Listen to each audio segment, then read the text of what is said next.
de Dios? Le voy a pedir que se ponga de pie. Usted va a estar sentado un gran rato todavía. Y abra su Biblia en el libro de Primera de Pedro, capítulo 1. Primera de Pedro, capítulo 1. Y vamos a leer juntos el versículo 23. Después vamos a tocar otros versículos allí alrededor, pero este versículo 23 es el versículo clave, base para la palabra de esta mañana. Cuando lo encuentre dice amén. Primera de Pedro, capítulo número 1, versículo 23. Dice así la palabra de Dios: siendo renacidos, no de simiente corruptible, sino de incorruptible, por la palabra de Dios que vive y permanece para siempre. Una vez más quisiera que lo lea conmigo en voz alta, si ya lo encontró. Dice: siendo renacidos, no de simiente corruptible, sino de incorruptible, por la palabra de Dios que vive y permanece para siempre. Padre, gracias por esta palabra. Oramos, Señor, que tu Espíritu abra nuestro entendimiento y nos ayude a comprender cada una de estas verdades para que sea de provecho a nuestra vida. Glorifica tu nombre a través de este mensaje. Te lo pido, Señor, en el nombre de Jesús. Y todos dicen amén. Amén. Puede sentarse, iglesia. Bendito el nombre del Señor. Aleluya. En esta mañana quiero tocar un tema que hemos tocado en otras ocasiones, pero es parte de esta epístola primera de Pedro y está en contexto con lo que hemos venido aprendiendo a través de estas semanas pasadas. Y se trata del tópico nuevo nacimiento, o como yo le llamo esta mañana, renacidos. Dice el versículo 23, siendo renacidos. Amén. Diga conmigo, renacidos. Gloria al Señor. Gloria al Señor. Muchas personas ven el cristianismo como una religión más. O sea que realmente lo toman como, ok, yo soy cristiano, de la misma manera que otra persona dice, bueno, yo soy musulmán o yo soy budista. Y en efecto, a la vista del mundo, el cristianismo es una religión más. Se nos habla de la ciudad de Jerusalén, una ciudad donde hoy día se encuentran las tres religiones más populares o más grandes del mundo hoy día, que es el Islam, el cristianismo y el judaísmo. Pero el cristianismo está entre las demás religiones. Y muchas personas tienen este concepto y profesan. Si alguien le pregunta, ¿qué religión tú tienes? Dice, yo soy cristiano. Oh, yo soy católico, yo soy cristiano, Pero realmente, de esa manera se pone al cristianismo en el mismo nivel que cualquier otra religión. Las personas que piensan de esa manera ponen al cristianismo al mismo nivel que el Islam, al mismo nivel que el budismo, el hinduismo o el judaísmo o cualquier otra de las religiones que se conocen en el mundo. Pero cuando miramos a la luz de la palabra de Dios, vamos a darnos cuenta que el cristianismo es en realidad diferente a cualquier otra creencia. El cristianismo no es una religión. El cristianismo es una vida. ¿Sí? Cuando podemos hacernos la pregunta, ¿qué es ser cristiano? Jesús dijo que un cristiano es alguien que ha nacido de nuevo. Él le dijo a Nicodemo, de cierto te digo que el que no naciere de nuevo no puede ver el reino de Dios. Nicodemo era un hombre religioso, era un hombre maestro de la religión de Israel, un hombre conocedor de la Escritura. Él vino a Jesús de noche y le preguntó, maestro, sabemos que has venido de Dios como maestro porque nadie puede hacer las cosas que tú haces si no está Dios con él. Y Jesús prácticamente le contestó otra cosa diferente. Le dijo, Nicodemo, de cierto te digo que el que no naciere de nuevo o de arriba no puede ver el reino de Dios. Aleluya. El apóstol Pablo le llamó ser hecho una nueva criatura, una nueva creación. Él dijo, si alguno está en Cristo, nueva criatura es. Las cosas viejas pasaron, y aquí todas son hechas nuevas. Aleluya. El apóstol Pedro le llama ser renacido. De manera que cuando empezamos a profundizar en el concepto, ¿qué cosa es ser cristiano? ¿Qué es el cristianismo? Podemos entender que no es una religión, pero es un nuevo nacimiento. Y yo quiero usar las palabras de Pedro allí para poner título a este mensaje. Y yo he puesto por título, como dije, renacidos. Y lo primero que quiero compartir contigo es que este nuevo nacimiento o el hecho de ser renacidos somos renacidos por la palabra eterna de Dios. Yo quiero demostrarte a ti y a cada persona que me está viendo a través de este medio que el ser un cristiano es mucho más que ser una persona religiosa. Es ser alguien que ha recibido la impartición de una nueva vida de parte de Dios. Es algo muy, muy diferente y de una superioridad maravillosa cuando lo podemos entender. Pero lo primero que yo quiero que tú mires es que la Biblia dice somos renacidos por el poder de la palabra eterna de Dios. Pedro lo pone de esta manera, dice siendo renacidos no de simiente corruptible, sino de incorruptible por la palabra de Dios que vive y permanece para siempre. Y él menciona allí que tú y yo hemos sido renacidos por simiente corruptible, o incorruptible. La palabra de Dios es simiente incorruptible. ¿Qué significa incorruptible? Que no perece, que no se destruye, que no se pudre, que no se termina. Aleluya. La palabra de Dios vive y permanece para siempre. Y esta palabra es la semilla que Dios ha usado para implantarla en el corazón de cada persona que lo puede creer, que producirá una nueva vida en el espíritu del hombre o de la mujer que recibe a Cristo como su Salvador personal. Es algo interesantísimo, iglesia, que yo creo que además de ser básico en lo que tiene que ver con la doctrina del Nuevo Testamento, pero es muy importante entender este concepto. Cuando dice Pedro, siendo renacidos no de simiente corruptible, sino de incorruptible, por la palabra de Dios que vive y permanece para siempre, no solamente Pedro está enfatizando este concepto, sino que el apóstol Juan lo enfatizó, el apóstol Pablo lo enfatizó, Santiago en su libro también lo enfatizó, y es interesante mirarlo. Por ejemplo, en el Evangelio de Juan se nos dice que a todos los que le recibieron a Jesús, a los que creen en su nombre, Dios les dio potestad de ser hechos hijos de Dios. Ahora, yo decía en el primer servicio y quiero enfatizarlo aquí otra vez, a pesar de que lo he dicho en otras ocasiones, pero es muy importante entenderlo. Y yo quiero que lo mires conmigo porque me gustaría que lo subrayes en tu Biblia si lo puedes hacer. En Juan capítulo 1 versículos 12 y 13, donde el apóstol Juan que está escribiendo este evangelio, él dice a los que le recibieron. Está hablando de los que le recibieron a Jesús como Salvador personal, a los que creyeron en su nombre. Gloria al nombre del Señor. Voy a esperar que lo leas, que lo tengas para que lo leas conmigo. ¿Ya lo tienes? Amén. Mas a todos los que le recibieron, a los que creen en su nombre, les dio potestad, autoridad, derecho de ser hechos, ¿qué? Hijos de Dios. Ahora, cuando miramos este pasaje, note bien, porque hay un concepto universal donde se cree que cada persona nacida en esta tierra es un hijo de Dios.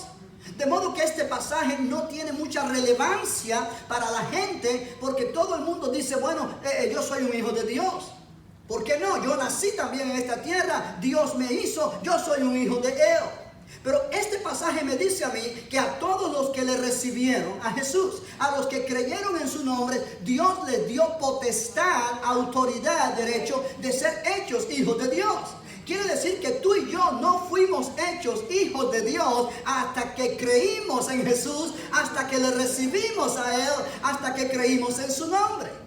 Entonces cualquier persona que no ha creído en el nombre de Jesús como el Salvador de su vida, a cada persona que no ha recibido a Jesús en su corazón, que lo ha confesado como su Señor, tal persona no ha tenido potestad, autoridad de ser hecho hijo de Dios. Entonces eso me dice a mí que no todos son hijos de Dios. Amén. Hasta que no entendemos ese concepto, no podemos valorar lo que se nos está enseñando acerca de que somos renacidos. Tú y yo éramos pecadores antes de conocer a Cristo, condenados al infierno eterno, sin esperanza y sin Dios. En un sentido, quizá podemos decir que éramos hijos de Dios en el sentido de que somos criaturas de Dios. Pero de acuerdo a este pasaje se nos enseña que hasta que creímos en Jesús, hasta que le recibimos como nuestro Salvador, hasta ese momento no recibimos la potestad de Dios, la autoridad de Dios para ser hechos hijos de Él. De modo que tú y yo hemos recibido algo que no teníamos antes. Cuando aceptamos a Cristo, recibimos algo que no teníamos antes. Y yo quiero decírtelo y enfatizarlo a las personas que me están viendo a través de este medio. Si tú no tienes a Cristo en tu corazón, si tú no le has recibido como el Señor de tu vida, tu Salvador personal, tú no eres hijo o hija de Dios de acuerdo a la palabra de Dios. Yo sé que de acuerdo a la religión, todo el mundo dice que eres hijo de Dios, pero no es la religión lo que importa ahora, es la palabra de Dios lo que importa ahora. Amén. Aleluya. Sí, lo que la religión dice es lo que el hombre dice, es lo que la tradición dice. Pero lo que vale, lo que tiene valor para mi vida espiritual, para mi destino eterno, es lo que Dios dice. Y Dios dice que nadie tiene potestad de ser hecho hijo de Dios hasta que recibe a Cristo como su Salvador. Y yo quiero hacerte la invitación en esta mañana para que si tu condición hoy día es que tú no has recibido a Cristo como tu Salvador, hoy tomes la decisión de hacerlo para que puedas ser hecho un hijo o una hija de Dios. Es la única manera de entender cuál es la diferencia cuando podemos comprender que no éramos hijos de Dios hasta que recibimos a Cristo como Salvador. Amén. Bendito el nombre de Jesús. ¿Lo podemos entender esta mañana? Amén. Pero Juan añade algo más que a mí me impacta. En el versículo 12 él dice: a todos los que le recibieron, a los que creen en su nombre, Dios les dio potestad. La palabra potestad significa autoridad, derecho legal de ser hecho hijo de Dios. Pero entonces el 13 explica, mira lo que dice el 13: los cuales no son engendrados de sangre, ni de voluntad de carne, ni de voluntad de varón, sino de Dios. La Biblia dice que los que creen en el nombre de Jesús, los que le reciben como su Salvador, Dios los ha engendrado. Dios mismo los ha engendrado. Dios mismo ha venido a ser el Padre de ellos porque Él los ha engendrado. Somos hijos e hijas de Dios por nuevo nacimiento. Dios nos ha engendrado por el poder de esta palabra, dice el apóstol Pedro. ¿No es precioso, iglesia? Pedro dice, siendo renacidos, no de simiente corruptible, sino de simiente incorruptible, por la palabra de Dios que vive y permanece para siempre. De la misma manera que cuando tú y yo fuimos engendrados por nuestros padres, en el vientre de nuestra madre, pudimos nacer en este mundo. De la misma manera, cuando hemos sido engendrados por Dios a través del poder de su palabra y del Espíritu Santo de Dios, hemos nacido dentro del reino de Dios. Nuestro espíritu recibió vida cuando vinimos a Cristo. Alabado sea el nombre del Señor. Fuimos hechos una nueva creación. Yo enfatizo esto porque hasta que nosotros no captamos esta verdad, no podemos valorar de verdad y entender lo que el nuevo nacimiento significa. El apóstol Pedro le llama siendo renacido, pero el apóstol Santiago, o en el libro de Santiago, se nos dice que Dios de su voluntad nos hizo nacer por la palabra de Dios, para que seamos hechos primicias de sus criaturas. Lo puedes anotar en tu hoja de referencia allí. Santiago 1:18 dice: Él, Dios, de su voluntad nos hizo nacer por la palabra de verdad, o por su palabra, para que seamos hechos primicias de sus criaturas. Dios de su voluntad. Dios de su voluntad. Nadie lo obligó, nadie lo presionó, no fue un accidente. Él quiso que tú fueras hecho su hijo. Él quiso que yo fuera hecho su hijo. Él quiso ser mi Padre Celestial. Él quiso, oh aleluya. ¿Me está entendiendo, iglesia? Yo pienso que esto es una de las verdades fundamentales más importantes del Nuevo Testamento. Cuando yo miro allí en Santiago 1:18, donde me dice, Él de su voluntad nos hizo nacer. Él de su voluntad. Nadie lo presionó. Tú y yo no lo provocamos. No, nació de Él. Él quiso tener una gran familia. Y Él quiso enviar a Jesús, su Hijo, a morir en la cruz del Calvario por nuestros pecados, para que a través de fe en Él pudiéramos venir a ser hechos hijos e hijas de Él. Y Él nos ha engendrado por el poder de su palabra. Esto es fantástico. Esto es maravilloso. Esto es algo para decir gracias, Señor, por esta vida nueva que tú me has dado. Pedro dice que esta palabra es la semilla que Dios usó para sembrarla en nuestro corazón, de modo que pudiera producir una vida nueva en nuestro espíritu. Y Pedro le llama la palabra de Dios que vive y permanece para siempre. Y él contrasta esta palabra con la vida frágil, la vida corta de un ser humano. Note allí primera de Pedro otra vez, donde él dice, versículo 24, porque toda carne es como hierba, y toda la gloria del hombre como flor de la hierba. La hierba se seca y la flor se cae, mas la palabra del Señor permanece para siempre. No importa cuánta gloria tenga un hombre o una mujer, no importa cuánta honra, cuánta reputación, cuánto dinero, cuánta fama, cuántos bienes, la vida de esa persona es frágil, es poco duradera en la tierra. Aunque dure 100 años, es poco tiempo comparado con la eternidad. Sí, Pedro está usando lo que el profeta Isaías habló en Isaías capítulo 40, los versículos 6 al 8, para comparar lo frágil que es la vida humana comparado con la palabra de Dios.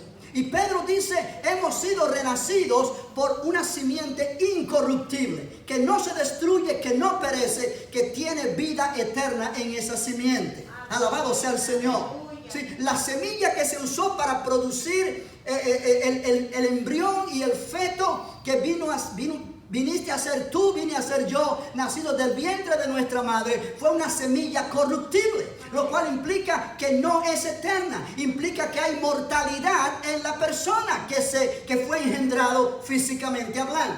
Pero la persona que es engendrada por el Espíritu de Dios, en el espíritu del ser humano, no es mortal, no perece, no se destruye, es inmortal, es eterna. ¿Por qué? Porque está hecha como una semilla eterna, que es la palabra que vive para siempre. ¿Cuántos dicen amén? ¡Aleluya! Iglesia, este cuerpo que tú y yo tenemos un día va a ser destruido. Si Cristo no viene antes, va a ser sepultado, o va a morir, va a ser sepultado y se va a destruir. Polvo vuelve al polvo. Pero el espíritu y el alma que han recibido vida eterna, que han recibido nuevo nacimiento, va a seguir existiendo y viviendo por toda una eternidad en la presencia de Dios. Nunca se acaba, nunca se termina. Bendito el nombre del Señor. ¡Aleluya! Y es por eso que a una persona que es cristiana, una persona creyente, a una persona que ha nacido de nuevo, no hay COVID-19, no hay enfermedad, no hay ningún tipo de virus que pueda destruirlo. Aun cuando su cuerpo se destruya, el espíritu y el alma tienen vida eterna que nunca se acabará. ¡Aleluya! Oh, gloria al nombre del Señor. Gloria al nombre del Señor. Amén. La palabra de Dios vive. Diga conmigo, la palabra de Dios vive y permanece para siempre. La palabra de Dios es eterna, como Dios, que es su autor, es eterno. La palabra de Dios es Dios mismo. De la manera que tu palabra eres tú mismo, eres tú expresándote. Cuando tú hablas, tú estás expresando revelando quién tú eres, cómo tú piensas, cómo es tu personalidad. De esa misma manera la palabra de Dios describe cómo es Dios, cómo es su persona. La palabra es Dios. Por eso dice la Biblia, la palabra de Dios es viva y eficaz. Y más cortante que toda espada de dos filos. La palabra de Dios tiene poder, tiene vida. Y esta palabra de Dios nos hizo renacer para una vida eterna. El nuevo nacimiento es el término que se usa en la Escritura para referirse a la impartición de Dios de vida espiritual a personas que han sido pecadores. Y es aquí la misericordia de Dios mostrada de una manera inigualable. Dios vio tu condición y mi condición antes de conocer a Cristo, y Él vio que todos éramos pecadores, enemigos de Él, que lo rechazamos a Él, desobedecimos su palabra, no quisimos saber nada de Dios muchas veces, pero Él así nos amó. Él así nos escogió. Él así proveyó para nosotros una salvación tan preciosa y tan grande. Y cuando nos damos cuenta que Él ha impartido a mi espíritu y a tu espíritu vida nueva, habiendo sido tú y habiendo sido yo enemigos de Dios, no podemos decir otra cosa sino cuán grande es su misericordia, cuán grande es la gracia del Señor, que no merecíamos lo que hemos recibido, pero Dios nos lo ha dado por su amor tan precioso. Oh, aleluya. Cuando tú entiendes que lo que tú eres, lo eres por la gracia de Dios. No hay nada en ti que te pueda de lo que tú te puedas jactar o gloriar. Amén. Cuando alguien te dice que tú eres una muy buena persona, dile: Señor, gracias, porque yo jamás seré una buena persona por mí mismo. Lo bueno que la gente puede ver que hay en mí es porque tú me lo has dado. Alabado sea el Señor. Eso nos hace ser hombres y mujeres humildes, hombres y mujeres que realmente están entendiendo cuán grande es la misericordia del Señor. Pero Pedro dice algo más que me impacta y quiero enfatizarlo en este mensaje. Él dice allí en el versículo 25: mas la palabra del Señor permanece para siempre. Pues él dice: como la flor del campo hoy es y mañana no es, así es la vida del hombre.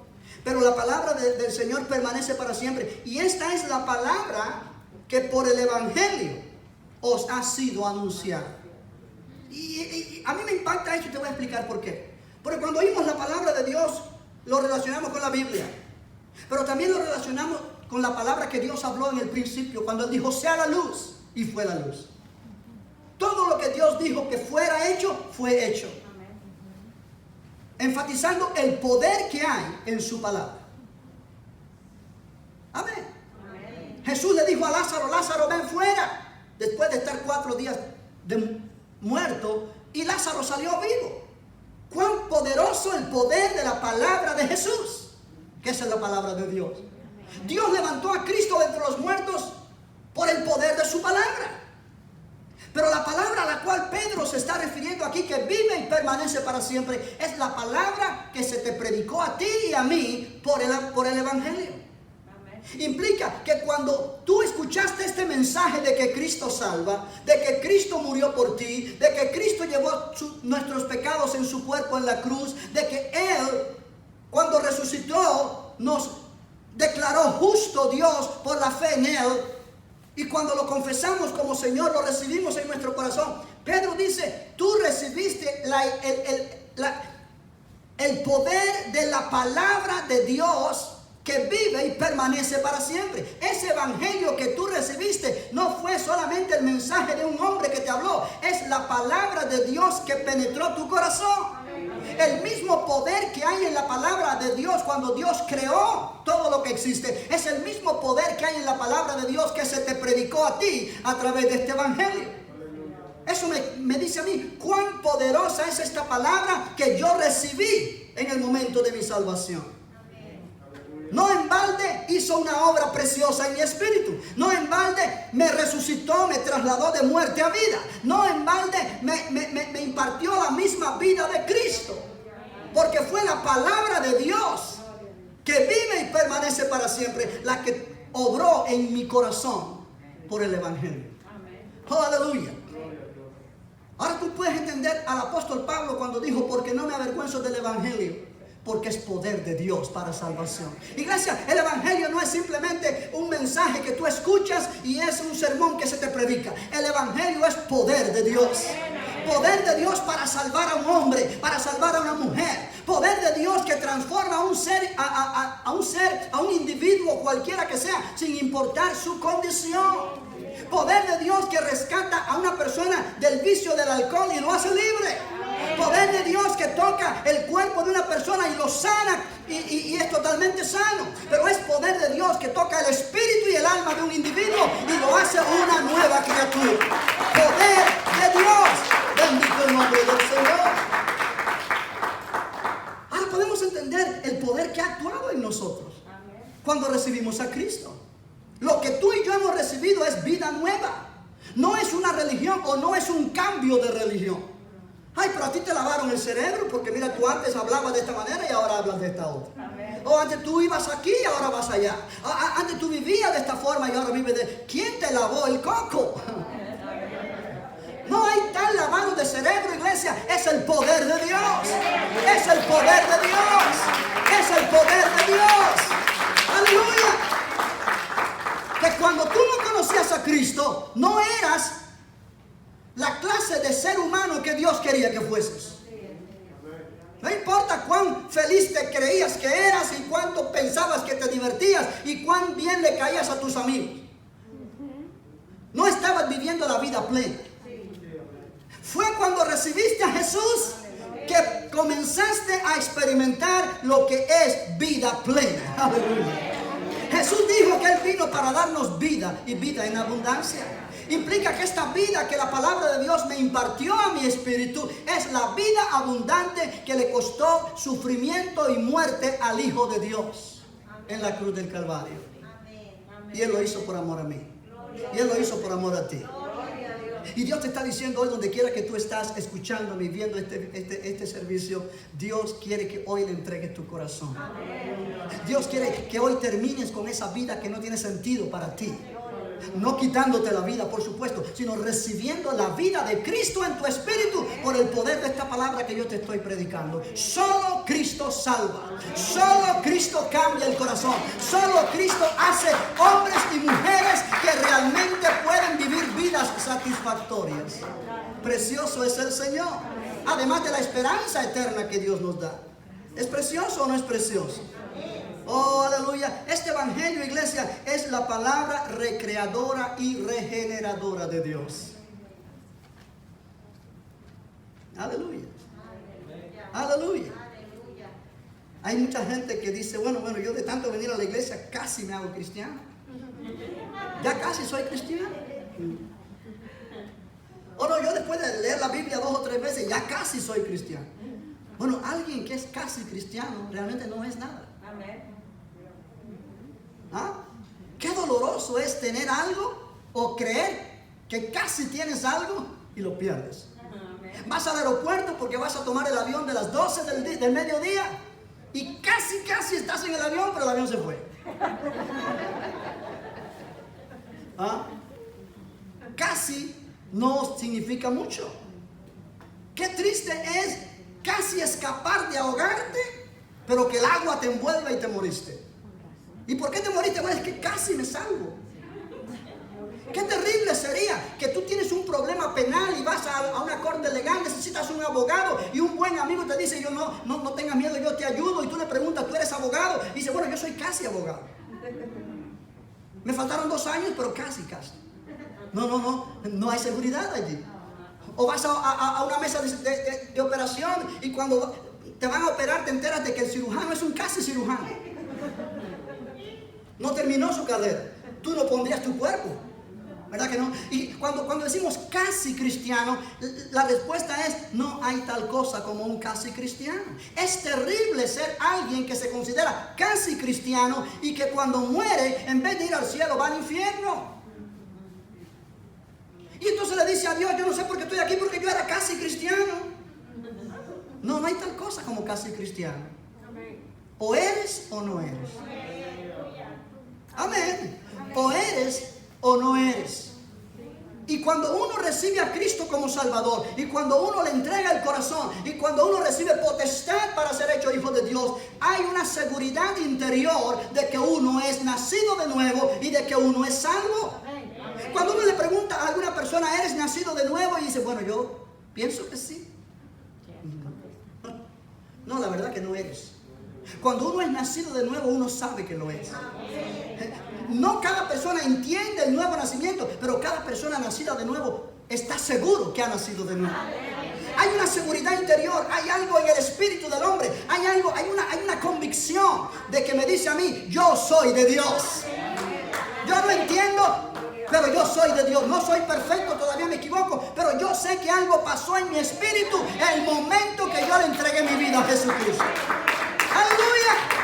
¿Cuántos dicen gloria a Dios esta mañana? Iglesia, esta conversión o nuevo nacimiento es un acto de Dios por el poder de su espíritu en el espíritu humano, el cual da al creyente seguridad absoluta de salvación. La Biblia dice, el Espíritu mismo da testimonio a nuestro espíritu que somos hijos de Dios. El Espíritu Santo da testimonio a mi espíritu. El Espíritu Santo da testimonio a tu espíritu que tú eres un hijo o una hija de Dios. Si tú no tienes seguridad de que eres hijo o hija de Dios, de que realmente eres salvo, la realidad es que no lo eres. Porque el Espíritu Santo da testimonio. Da testimonio, da seguridad. ¿Cuántos dicen amén? Diga conmigo, renacido por el poder de la palabra de Dios. Aleluya. Bendito el nombre del Señor. Y aquí yo pudiera terminar mi mensaje y salimos edificadísimos. Pero hay un segundo punto que yo quiero enfatizar y no lo quisiera dejar para el próximo domingo, porque de aquí al domingo ya muchas cosas pasan y perdemos el hilo a esto. Pero ser renacido es ser renacido para vivir una vida nueva. Y aunque me pase un poquito del tiempo, yo quiero enfatizar esto antes de terminar. Aleluya. Si tú miras conmigo allí en el capítulo 1 de Primera de Pedro, versículo 22, mira lo que dice. Habiendo purificado vuestras almas por la obediencia a la verdad, mediante el Espíritu, para el amor fraternal no fingido, amaos unos a otros entrañablemente, de corazón puro, siendo renacidos. Note que el versículo 22 está conectando con el versículo 23, pero el versículo 22 me dice a mí que, déjame mirarlo otra vez, habiendo purificado vuestras almas por la obediencia a la verdad. Pedro está hablando de obediencia y lo hemos mirado en los versículos anteriores, versículo 2, versículo 13 o versículo 14, donde él dice, como hijos obedientes, no os conforméis más a los deseos que antes teníais, estando en vuestra ignorancia. ¿Te acuerdas que tocamos ese versículo? Como hijos obedientes. Pedro ahora dice aquí que nosotros hemos sido, habiendo purificado nuestras almas, vamos a apropiarlo así, por la obediencia a la verdad. La palabra verdad habla del evangelio, habla de la palabra de Dios. Habiendo purificado nuestras almas. Esto me dice a mi iglesia que la vida cristiana, la vida del nuevo nacimiento, es una vida que se va purificando moralmente. Es una vida de purificación continua. Déjame ponerlo de esta manera para que tú lo puedas entender. La persona que ha nacido de nuevo tiene un deseo continuo de agradar a Dios. Tiene un deseo continuo de obedecer a Dios. Tiene un deseo continuo de vivir una vida pura delante de Dios. Que fallamos, sí fallamos, todos fallamos. Pero hay un deseo interior en el espíritu humano de querer agradar a Dios, obedecer a Dios en lo que Él nos pide hacer. Y Pedro dice acá que a través de esa obediencia nosotros purificamos nuestras almas. La obediencia a su palabra purifica mi alma, purifica mi corazón, purifica mi persona interior. Cuando tú eres una persona que desobedeces a Dios, tu corazón no está purificado, no está puro. Hay problemas allí con los cuales debemos tratar, porque esos problemas abren la puerta al enemigo y traen opresión a nuestra vida. Pero Pedro dice, habiendo purificado vuestras almas por la obediencia a la verdad. Él está hablando a un grupo de creyentes que han purificado sus almas, que viven con el deseo de vivir una vida de pureza delante de Dios. Y si tú eres un nuevo nacido o un nacido de nuevo, ese mismo deseo tiene que estar en tu corazón, de vivir una vida de continua purificación delante del Señor. Ahora, nuestro gran problema es que nuestro gran problema es que muchas veces pensamos que estamos obedeciendo a Dios o que estamos obedeciendo a la verdad, pero estamos obedeciendo lo que nosotros queremos obedecer. Y el enemigo nos engaña. Amén. O sea, mucha gente obedece mandamientos de hombres, reglas religiosas. Tú ves que hay gente que va de rodillas 2, 3 cuadras y piensan que están haciendo la gran cosa, cuando Dios nunca le pidió que hicieran eso. Entonces no están obedeciendo a Dios. Están obedeciendo quizás su conciencia, quizás lo que otras personas le han dicho, pero no están obedeciendo a Dios. Amén. Muchas veces por obedecer lo que nosotros pensamos que es mejor, no estamos obedeciendo realmente a Dios. Y nos creamos conflicto. ¿Me explico esta mañana? Si tú le preguntas a cualquier persona, ¿eres tú una persona obediente a Dios? Lo más posible que te diga sí. Pero cuando le preguntas, ¿por qué tú sabes que obedeces a Dios? Te van a decir cosas que nada que ver. Bueno, porque yo hago esto, bueno, porque yo no hago esto, bueno, porque yo voy acá, bueno, porque yo no voy acá. Pero ¿estás obedeciendo lo que es realmente importante? Note que Pedro dice, habiendo obedecido o habiendo purificado vuestras almas por la obediencia a la verdad, mediante el Espíritu, para el amor fraternal no fingido. Amén.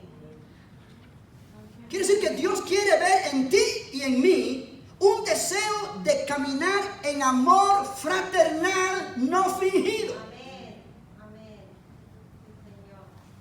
Amén. Amén. Ahora bien, cuando Pedro dice allí amor fraternal no fingido, implica que hay amor fraternal fingido. Amén. Dios quiere traerte a ti y a mí a un punto en nuestra vida de relación con Él, donde realmente desarrollemos la capacidad de amarnos fraternalmente con amor no fingido.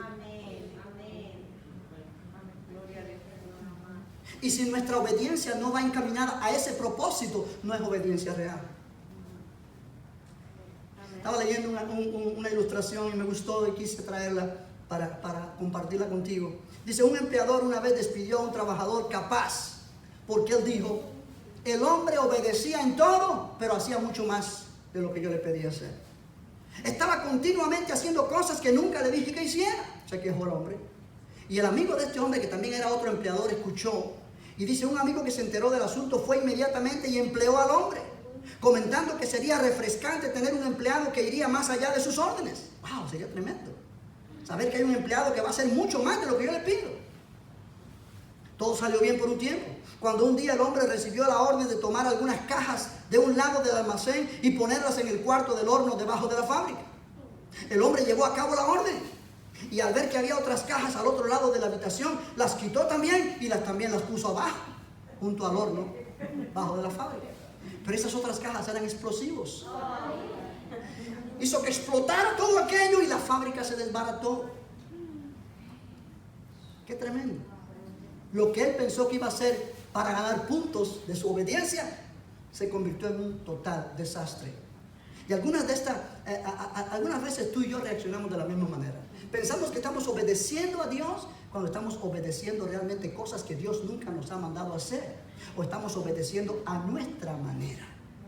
Si tu obediencia a Dios no va encaminada a vivir una vida de amor fraternal, no fingido, donde tú puedas amarnos los unos a los otros con amor entrañable, esa obediencia no es de mucho valor para Dios. Oh, aleluya. Oh, aleluya. Si no puedes decir amén, por lo menos di ay.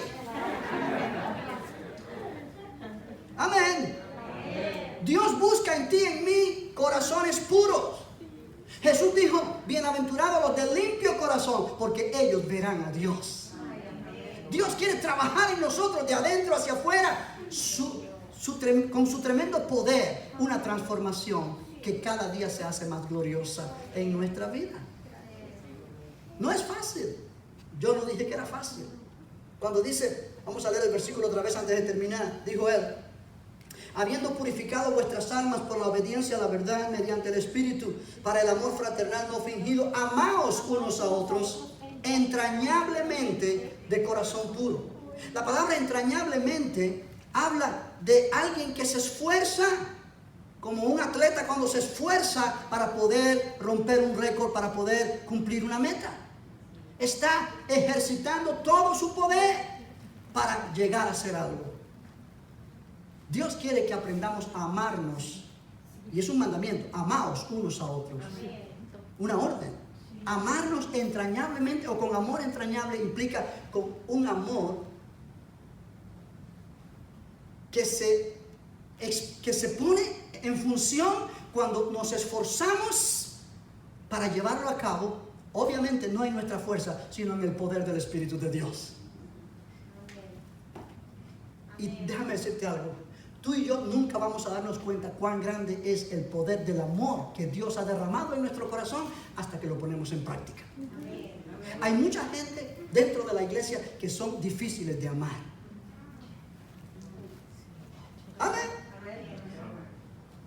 Que son difíciles de amar. Que en tu carne no quisieras ni mirarlo.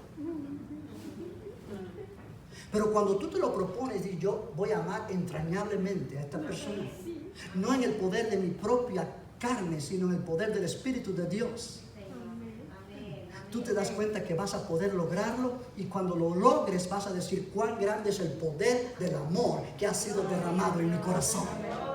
En mi fuerza jamás lo hubiera podido lograr, pero en el poder del Espíritu Santo lo he podido lograr.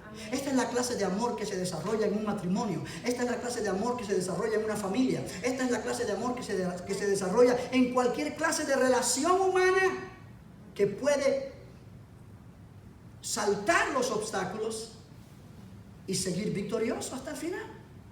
Es el amor que brota de un corazón puro por el poder de la palabra de Dios. Y nadie que no es renacido lo puede llevar a cabo. Pero cada persona que dice yo soy nacido de nuevo, tiene el poder para vivir esa clase de amor. En el poder del Espíritu de Dios. ¿No es precioso eso? Termino. Una comunidad, sea una iglesia local como esta, sea una familia, lo que sea, que muestra amor genuino, es un milagro divino. Amén. Y esa comunidad atrae a otros para que reciban a Cristo. Oye bien, todos nosotros deseamos ser parte de cualquier grupo donde se sienta el amor genuino. A nadie le gusta estar entre hipócritas. A nadie le gusta estar entre personas que por un lado te sonríen y por el otro te clavan el puñal. ¿Verdad que no? A todos nos gusta una atmósfera donde hay amor. Donde ese verdadero amor se manifiesta, la realidad y el poder del Evangelio está siendo predicado. Quizás no con palabras, pero con conducta. Donde quiera que ese amor se manifiesta, aleluya, Cristo está siendo presentado, predicado y glorificado. Y la comunidad cristiana, compuesta de hombres y mujeres que han nacido de nuevo, son las personas que tenemos la responsabilidad y el deber aquí en la tierra para vivir esa clase de amor con corazones purificados que puedan dar testimonio a los que están alrededor y decir, allí Cristo está. Allí Cristo está presente. Oh, aleluya. Allí Cristo está presente. Bendito Dios. Allí Cristo está presente. Iglesia, esto es tan básico y es tan fundamental. La predicación más poderosa de un creyente o de una iglesia no es la predicación que mueve las emociones y donde la gente llora y donde la gente grita y alaba a Dios. Esos son cosas que son bonitas, pero no son cosas que pueden pasar. Hoy hay una emoción bonita y decimos gloria a Dios, aleluya, pero de aquí a 10 horas a lo mejor ya no hay esa emoción. Pero donde hay amor real, amor genuino, amor que brota de un corazón puro que ha sido transformado por el poder de Dios. Eso es un mensaje que tiene poder las 24 horas del día, los 7 días de la semana. Y cuando hay gente que nos está observando alrededor y están viendo esa conducta en un grupo de creyentes, esa gente va a decir, realmente estas personas tienen algo que yo anhelo, tienen algo que yo necesito, tienen algo que yo no sé lo que es, pero yo quiero que ellos me hablen del poder que hay en ellos para vivir de la manera que ellos están viviendo. Y esto produce gloria para Dios. Mucha gente va a querer lo que tú tienes cuando tú expones lo que tú tienes a la luz pública.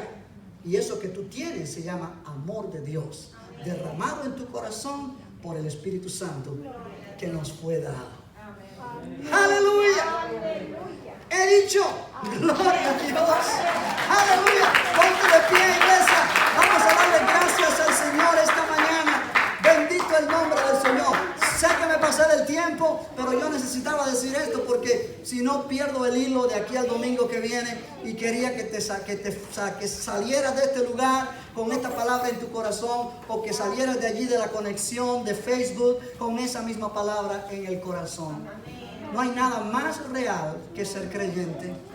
No hay nada más verdadero, más bonito, más agradable que ser llamado un hijo de Dios, una hija de Dios, nacido de nuevo por el poder del Espíritu Santo de Dios, por el poder de esta palabra. Yo quiero que tomes la decisión hoy, allí donde estás, de decirle sí a Cristo, de decirle sí. Él ha usado mis palabras para hablar a tu corazón. No dejes que esa palabra se vaya al piso.